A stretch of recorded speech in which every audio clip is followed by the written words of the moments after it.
Good afternoon. I'm MJ from Linus Publications, and in this session, we're going to be looking at Marco Rubio.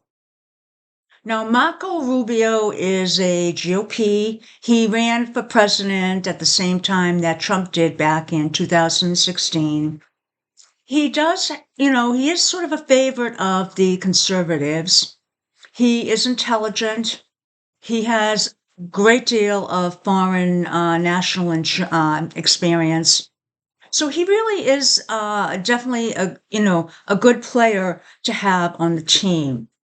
It's unusual that Trump picked him for that spot, and so far it appears he is doing a good job. Uh, and he does have the support of most of the GOP from what I can see. And again, that's because of his credentials, unlike the credentials of a lot of Trump's cabinet. Now, we're looking at Marco Rubio because he is in the line of succession for the president. So he's after Vance and after Mike Johnson and after Chuck Grassley, and then it would be the Secretary of State, if he is in that position. Now, there are some questions as to whether he's satisfied with what he's doing and whether he will stay. So we'll take a look at that. Now, we're going to be looking at three charts. We're going to be looking at the natal chart with the transits. We're going to be looking at the progressions, and we're also going to be looking at the solar arc. And we're keeping the angles that we're looking at very tight. So we're looking at stuff really that are going to be happening right around July 5th, and maybe a little further on if it's an important type of configuration. So let's start off with the natal chart.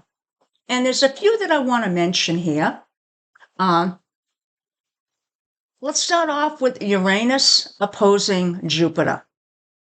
Now, that is going to be happening right around the end of July, 7/31. But it also comes back and happens in October and again next year in May. So that's a little important that, it's coming back. And this could actually be involved with his job as Secretary of State.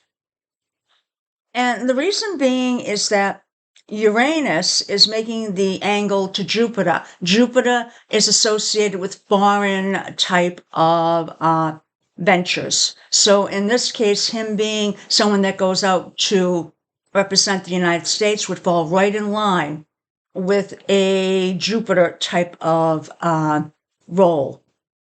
Now, Uranus here is making an opposition. Opposition is conflict. Uranus is change. So it's bringing change to that position. What that means is that he may no longer want to be in that position, or if he does, he may want to change it, or he may want to grow it out of something else, grow it into something else. Now, what can happen with something like this is that it's hard for him to take advantage of situations because of the conflicts involved. That means that if he's dealing with international nations, it could be that they are taking advantage of him. Or it's a tug of war. Now, freedom is important because it's Uranus that is coming down on this. So it could be that he wants more freedom in the role, that he doesn't have enough of a say in what he is putting out there. And I think that would be important to Marco Rubio because he is very well versed in the international stage. Now, there's a good chance, because this is Uranus, that he wants to break away from this situation, which is why I'm saying, I don't know how long he's going to be here. Maybe if he can change it so he can get more freedom, maybe if he has more say in the situation. But working in Trump's administration, it's not going to be ideal for him. But he's managed to, stay in there and seem to do a good job. So now let's take a look at what else we have. We have Neptune and Saturn both making trines to Jupiter and Neptune. Trines. Ah, wonderful. So that means we've got 2 trines here. Let's take a look first at Neptune, and Neptune making a trine to Neptune. That has happened already once on May 17th. It's going to be happening again around 8:23, and again next March. Now, Neptune in a trine to Neptune is an easy angle. That means the energies are trying to work with each other. They're trying to grow you. They're trying to make you experience things to grow. And that's what he's doing. What happens is that this is going to be a re-examination of his life, specifically when it comes to Neptunian type things, which is his ideals, his morals, his principles, maybe even religion. So anything that's associated with Neptune and that diffuse type of area is going to be important for him to reevaluate now. Now, whenever you have Neptune, sometimes things can be confusing, they can be cloudy. But Neptune, with the trine Neptune, is something that allows him, hopefully, to break through that. Now, this is going to let him look at things and see whether he can help in certain situations. So he can come into it and sort of still have his idealism, wanting to do a greater good, but maybe, come at it and say, in his position, how can he do that? So we'll have to see as he moves along through the summer whether some of this is showing up in what he's doing. Now, we may not see it because it may be something that he's doing sort of, under the covers in his role. Now, we have Neptune also Jupiter. Neptune also making a trine to Jupiter.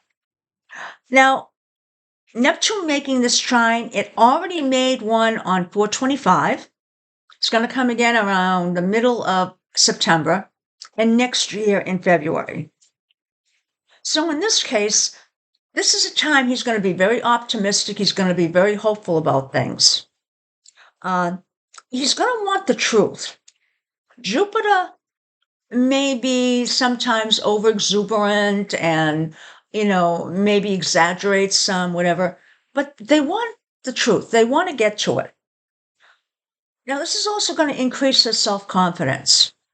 So Neptune here pushing onto Jupiter brings some of that inner resources that's hard to put your finger on, in effect, possibly into his job here. So he might be able to be also more in tune with what nations want. So he might be able to sort of, just from talking to a country, say, okay, if we give them this, they'll be happy. So you might have some intuitive ideas or feelings about things. Now, the next one we have here is Saturn. Saturn is also trining Neptune and Jupiter. Another 2 trines.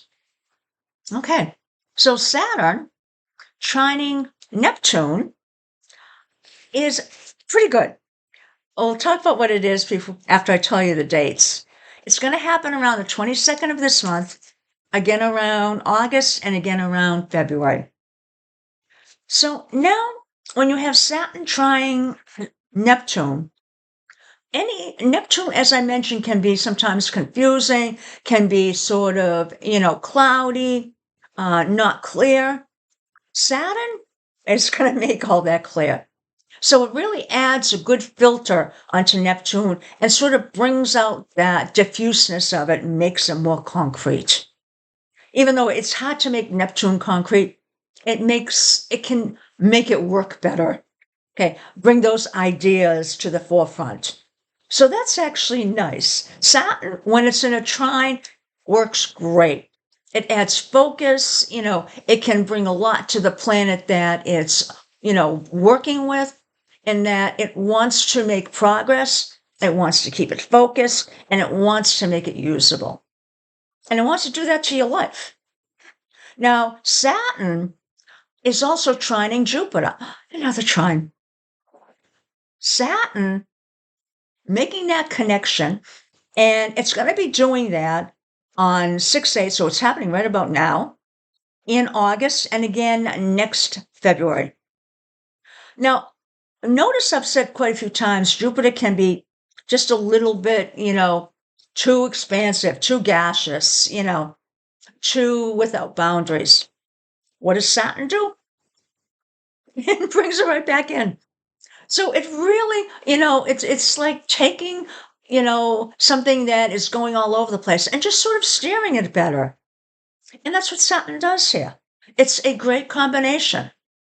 So Saturn coming down on Jupiter in a trine is going to allow him to make really significant inroads, whether he stays in the administration or whether he goes out on his own. So he could have a very significant time in the next year or so in international areas. Now, this could also, not right now, but maybe if we have the power plays and we move into something next year, this is something that seems to be sort of a setup for someone that's growing now and that could come in and have a significant move up. It's not showing it here, okay? I'm just saying this is like the steps before, like the pre-stuff. So now, to recap, we had one opposition, and we had Neptune trining 2, Jupiter on Saturn trining 2. So 4 trines here. Good. Let's move on to the progression. Well, guess what? Nothing in the progression, and that's fine. Don't always have stuff in it. Let's move on to the solar arc. Solar arc. Interesting again. Remember in that natal chart, we had Jupiter and Neptune being activated? What's being activated now? Jupiter and Neptune. So we have that the mind being sort of expanded out, and so the inner mind and Jupiter, the outer world. So this is very expansive. But we have Uranus sitting right on that. Uranus conjuncting. Now, Uranus can do conjunctions that are good and sometimes difficult. In this case, Uranus blowing up Neptune, it can cause some mental instability because it's going to cause a lot of mind work going on. So there could be, in effect, sleepless nights, things like that. But more importantly, there could be just revolutionary ways of thinking. So, in extent, what could be happening here with Neptune?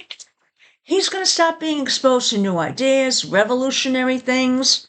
I think I noted he may have trouble sleeping because his mind may be so active. And again, this is sort of the psychology of the mind. It's that nebulous part of it, sort of the mind that is not, it's not the mind per se, it's the spirit of the mind. So we have Uranus changing that. So he's changing the way he's thinking. He's changing maybe his philosophies, maybe his religion, maybe how he perceives cults. Now we also have Uranus coming down on Jupiter.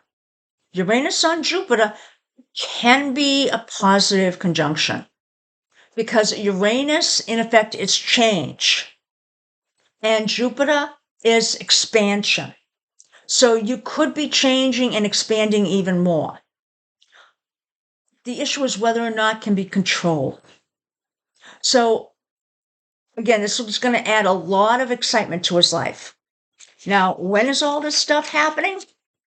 Well, in this case, it's going to be at the end of this year, right around 10/30, and again in February of next year.